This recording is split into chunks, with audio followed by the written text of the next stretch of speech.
Diferentes partidos políticos, de acuerdo a la nueva ley, reciben importantes montos de dinero como financiamiento público, pero lo que muchos nos preguntamos, ¿hasta qué punto es legal o no utilizar parte de estos recursos, como por ejemplo para hacer media training, coaching, capacitación a algunos de los candidatos, y también para que mensualmente reciban un monto determinado los diferentes líderes de estos grupos políticos? Y es por eso que justamente nos vamos a enlazar vía Zoom con Fernando Tuesta. Él ha sido jefe de la OMPE ya hace algún tiempo, pero también actualmente se desempeña como politólogo de la PUC. Así que le damos la bienvenida a Fernando Tuesta aquí en Estación Central. Fernando, muy buenas noches. ¿Qué tal, Pilar? Buenas noches, gracias por la invitación. ¿Es legal o no que estos grupos políticos utilicen de esta manera este dinero entregado por el Estado? Mira, quizá para los televidentes hay que decir que en este quinquenio que va del 21 al 26, los 10 partidos políticos que tienen representación en el Congreso van a recibir en total 78 millones de soles, repartidos en un quinto por año. La norma establece que de ese dinero los partidos pueden usarlo de esta manera. No más del 50% de lo que reciben en gastos ordinarios y no menos del 50% para capacitación, formación, investigación. En el primer caso, se establece, por ejemplo, que para gastos ordinarios es para el funcionamiento del partido. Vale decir, por ejemplo, el alquiler de locales, el mobiliario que se requiere, el personal a contratar, en general, pues para que se pueda desarrollar las actividades, pero en ningún caso, claro, dice que debe ser pago para dirigentes, pero tampoco lo prohíbe, y ese es el punto. Lo que la ley no prohíbe, el reglamento, en este caso de la OMPE, tampoco lo puede hacer.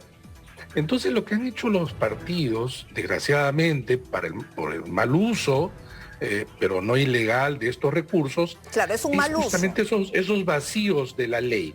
No dice que no se debe de pagar, pero estaba pensado en otros términos, ¿no? Como tampoco dice que, por ejemplo, no se pueden pagar servicios profesionales, lo que serían una suerte de consultorías, donde hay casos pues tremendamente escandalosos, pagar por una consultoría o prestar servicios profesionales 260.000, la vez pasada también en otro reportaje 180.000, 125.000, que dicho sea de paso, eso en la administración pública, que también vive claro de los fondos públicos, hubiera requerido un concurso público para que se sometan a las mejores propuestas. No a la persona más cercana, al amigo, porque tengo algún tipo de cercanía, lo que está ocurriendo es eso, como han dicho, ¿no? Claro, lo que está ocurriendo es que, por ejemplo, pagos a consultorías, remuneraciones, incluso pagos de maestrías a dirigentes, maestrías obviamente en entidades privadas. Y entonces lo que acá vemos es que los partidos han visto aquellos vacíos, los requisitos que la ley no prohíbe expresamente, y entonces están haciendo en ese sentido un mal uso, porque pero los partidos necesitan del dinero, ¿no? Y claro, porque no es ilegal, eso está quedando claro. No es ilegal en la medida en que no hay una prohibición expresa. Ni hay limitaciones. Por ejemplo, la ley no dice servicios ordinarios y no dice no más de determinados UIT. Y entonces claro.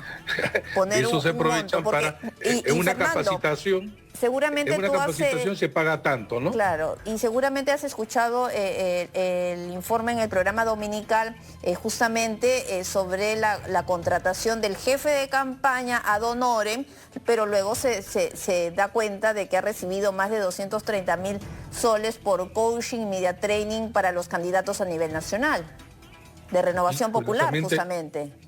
Y luego aparece él también aportando personalmente al partido, ¿no?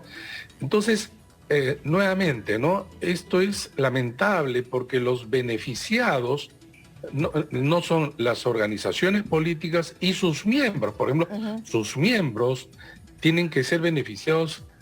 ¿De qué manera? con formación, capacitación, para que ellos justamente se formen para mañana más tarde sean candidatos o representantes que tanto requieren los partidos. Y estoy absolutamente seguro que los militantes y miembros de los partidos no conocen el uso que se están dando de estos recursos que reciben los partidos, e incluso algunos desconocerán que estos recursos llegan al partido. Así es. Que existían, que llegaban al partido. Claro, y no solamente hay que hablar de Renovación Popular, lo que ha salido también es de Perú Libre y también de Somos Perú, que le estarían pagando entre 12.000 y 15.000 soles a los secretarios generales de cada agrupación política, respectivamente. No, sin duda. Y estamos seguros de que quizá buscando un poco más vamos a encontrar otros casos. Estos son los que han salido, digamos, a luz a partir de los reportajes periodísticos.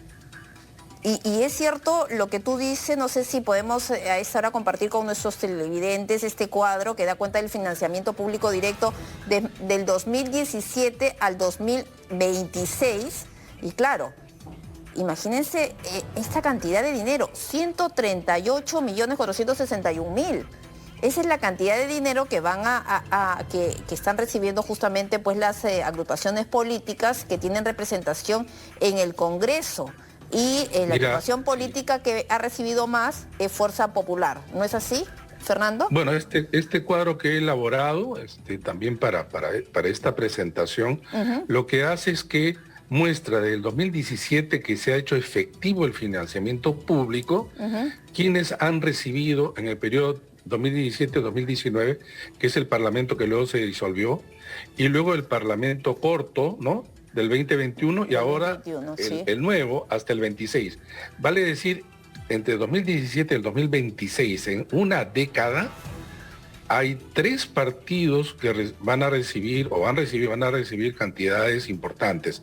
El mayor de todos, Fuerza Popular, 24 millones. El segundo, Acción Popular, 15 millones. Alianza para el Progreso, 14 millones. Vale la pena, sin embargo, acotar lo siguiente. Acción Popular no ha recibido aún ese dinero porque todavía no se le reconoce a los dirigentes. No están siendo reconocidos, aún hay un pleito, un conflicto entre ellos. Pero acá viene el otro tema, Pilar, que no se conoce porque no aparece claramente en la ley.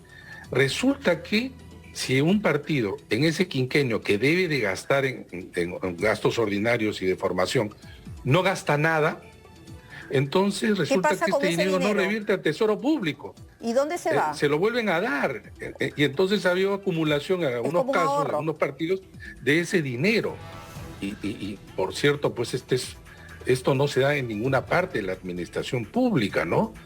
Y otro tema que también llama la atención es que todavía no hay con claridad el procedimiento por el cual un partido que pierde la inscripción, ya ha sido el caso del Frente Amplio, el Peruanos por el Cambio, UPP, ya no están inscritos, pero han recibido dinero y probablemente han comprado bienes muebles y otros que tienen que devolver al Estado, y eso todavía no se realiza. No digo que no lo están haciendo o no quieren hacerlo, todavía no se realiza, pero es otro de los vacíos de la ley. Claro, por ejemplo, y ahí está Unión por el Perú, ahí estamos viendo el monto para tener una idea en ese cuadro que tú has hecho, de verdad que está bien claro, 2.045.000, ¿no?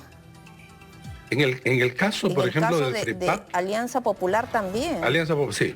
En el caso de UPP. En el caso de UPP, efectivamente, es poco más de 2 millones. Y parece ser que es un partido que no va a volver a inscribirse. En todo caso, el FREPAP, por ejemplo, que recibió una cantidad parecida, resulta ser que también perdió la inscripción, pero por lo menos está en un proceso de inscripción. Pero acá hay lamentablemente un mal uso. ¿En qué sentido? En el sentido que los partidos necesitan priorizar aquellos aspectos para el mejor funcionamiento de los partidos y para la capacitación de sus miembros. Y lo que estamos viendo son cantidades muy altas de dinero que finalmente los beneficiados son los dirigentes o allegados de los partidos. Ahora, esto lo único que provoca es el rechazo, ¿no? Claro, y yo recuerdo cuando se discutió este tema de financiamiento público directo, los partidos políticos se quejaban de que el monto iba a ser insuficiente. Ahora entendemos por qué. Bueno, es cierto que a nivel de la región, el Perú no es el que más aporta a los partidos, pero también es cierto que el Perú es uno de los países cuya debilidad de las organizaciones es extrema. La debilidad de la informalidad es ya conocida. Y entonces, claro, en organizaciones de esta naturaleza, el dinero pues es decidido por la dirigencia. Mal utilizado. Y además no transparenta, repito, para empezar, a sus miembros, ¿no? Seguramente muchos se habrán enterado a partir de este debate, ¿no? Cuestionamiento a través de los medios de comunicación. Claro, porque si uno escucha, por ejemplo, que una agrupación política como Fuerza Popular ha recibido esta cantidad de dinero, 24 millones en los últimos años, desde el 2017, desde que justamente pues, se aprobó o entró en vigencia esta norma, eso va a generar bastante rechazo, y no solamente pues Fuerza Popular, Peruanos por el Cambio, bueno, una serie pues de agrupaciones políticas, son todas las agrupaciones políticas, hay que decirlo, que tienen su inscripción, que tienen sus representantes en el Congreso de la República. Los partidos no pueden proveerse de sus recursos, necesitan dinero, ¿da? Y hacen mal uso. Y eso era para evitar algo de lo que recuerdo del debate, era para evitar pues el financiamiento por lo bajo. Claro, ¿no? El financiamiento público nace por un tema principal, que los partidos se financiaban solamente de origen privado, y quienes tenían ingentes recursos eran las corporaciones privadas o el dinero mal habido. Entonces, un partido que no carecía de estos recursos caía en manos de estas dos fuentes. Y entonces, ya en el siglo pasado, se origina el financiamiento público para los partidos, tanto de manera ordinaria como para sus campañas. Pero en el caso nuestro estamos viendo pues el mal uso. En otros sitios también, pero lo que requiere esto es una observación mayor, hay que hacer ajustes a la ley y que los partidos que se ven beneficiados hagan pues el correcto uso de estos recursos que nacen del dinero de todos los peruanos. ¿Y esos ajustes se tendrían que dar a nivel del Congreso? Sí. Porque el Congreso, a través de modificar la norma, es el único pues que tiene esa función. La OMPE lo que hace es reglamentar sobre la base de la ley, como que ha hecho, ¿no? Y entonces no puede, por ejemplo, sancionar o crear prohibiciones allí donde la ley no lo establece. Ahora, el jefe de la OMPE lo que ha señalado es que se va a investigar y que se va a sancionar a los partidos políticos de ser encontrados responsables, pero por lo que nos comentas, no habría ningún tipo de responsabilidad, no habría ningún tipo de ilegalidad. Sí, pero hay un tema, por ejemplo, no tenemos información de esta naturaleza. Si es que un partido organiza un evento, tiene que avisar a la OMPE con anticipación. Para que observe si ese evento efectivamente se está realizando y de qué manera se está gastando. ¿No? ¿Qué evento? Por ejemplo, un media training, un taller de media training, a ese tipo de eventos como lo que se está señalando que se han realizado a nivel nacional. Imagínate, pero tenía que haber informado a la OMPE. No sabemos si esto es así. No sabemos, por ejemplo, qué tipo de documentación han entregado para el pago de honorarios o sueldos a estos dirigentes. Entonces, acá hay otro tipo también de supervisión que podría llevar así a sanciones, eso es cierto. Claro, porque son montos importantes y que se están dando a dedo. Sí, sí, claro que sí. Como te digo, este dinero público, que ni la administración pública, que también recibe obviamente este dinero, tiene esa facilidad para entregar a partir de determinado número de UITs, por ejemplo, para una consultoría, para un servicio profesional, es un concurso público y tiene que cumplir determinados requisitos, y ahí está Contraloría General de la República para el control. En fin, de esto yo creo que se están aprovechando los partidos para hacer este uso cuestionable de los fondos públicos. Perfecto, Fernando. Muchísimas gracias por esta entrevista. Gracias a ti, Pilar. Muy buenas noches. Buenas noches. Bueno, vamos a...